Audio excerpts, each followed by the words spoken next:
Bonjour et bienvenue sur Isobourse. Vendredi 4 juillet 2025, l'indice CAC 40 a clôturé la semaine sur une note globalement stable, affichant une légère progression hebdomadaire de 0,06% à 7696 points. Depuis le début d'année, l'indice phare de la Bourse de Paris enregistre ainsi un gain cumulé de 4,28%.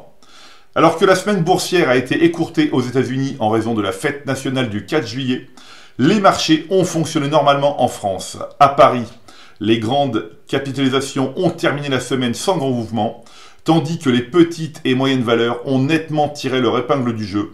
L'indice CAC Small a bondi de 2,33% sur la semaine. Alors comme nous l'avons déjà souligné dans nos précédentes chroniques, la catégorie des small caps françaises continue de se démarquer nettement depuis le début d'année 2025. L'indice CAC Small affiche désormais une progression de près de 26%, tandis que le PEA-PME 150 s'apprécie d'environ 18%. Avec un rebond désormais élargi au mid-cap, l'indice CAC Mid and Small enregistre une hausse proche de 10% depuis le début d'année. Alors, l'indice CAC Small, donc principal baromètre des petites valeurs françaises, évolue depuis fin avril 2025 dans une tendance haussière de moyen terme, confirmée par le croisement positif des courbes de pression Isobourse 5 et 20 mois. Parallèlement, l'indice PEA-PME 150, donc, qui regroupe les petites et moyennes entreprises éligibles au dispositif fiscal PEA-PME, affiche lui aussi une trajectoire ascendante sur le moyen terme suite au croisement haussier validé en février 2025.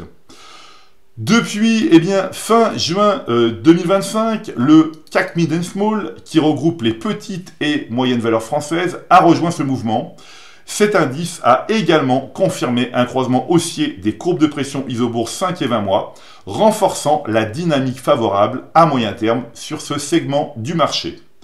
Dans le contexte économique et géopolitique actuel, les grandes entreprises paraissent plus vulnérables aux risques mondiaux, tandis que les small caps bénéficient de valorisations plus attractives et d'un potentiel de croissance locale prometteur à long terme, séduisant ainsi un nombre croissant d'investisseurs. Alors que les petites et moyennes valeurs portent le marché français, le CAC 40, donc principal indice des grandes valeurs françaises, reste enfermé dans une zone d'incertitude. La courbe de pression Isobourse 5 mois demeure en effet inférieure à celle à 20 mois, traduisant une tendance fragile et peu dynamique.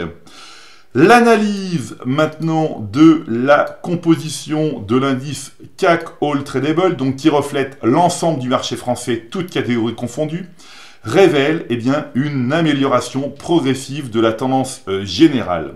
Aujourd'hui, plus de 53% des valeurs affichent une orientation haussière à moyen terme, contre seulement 35% en janvier 2025, principalement parmi les small et mid caps. Alors par exemple, classé parmi les small caps avec une capitalisation boursière inférieure à 400 millions d'euros, ABC Arbitrage illustre parfaitement une valeur en tendance haussière à moyen terme. Alors cette orientation s'est confirmée en octobre 2024, à la suite du croisement haussier des courbes de pression Isobourse 5 et 20 mois, après une longue phase de repli clairement identifiée dès juin 2022 par Isobourse. Alors comme je le souligne chaque semaine, il est essentiel de se concentrer sur les titres dont la tendance moyen terme est orientée positivement, tout en évitant ceux qui évoluent dans une dynamique baissière. Combien d'investisseurs hésitent à investir quelques centaines d'euros dans un outil performant et facile à utiliser comme Isobourse, pour ensuite perdre des milliers, faute de repères clairs sur les marchés financiers? Isobourse, c'est l'investissement qui peut faire toute la différence. Voilà, c'est maintenant à vous de faire le point de vos valeurs en portefeuille avec Isobourse. Je vous donne rendez-vous pour ma prochaine chronique et d'ici là, restez avec nous sur Isobourse.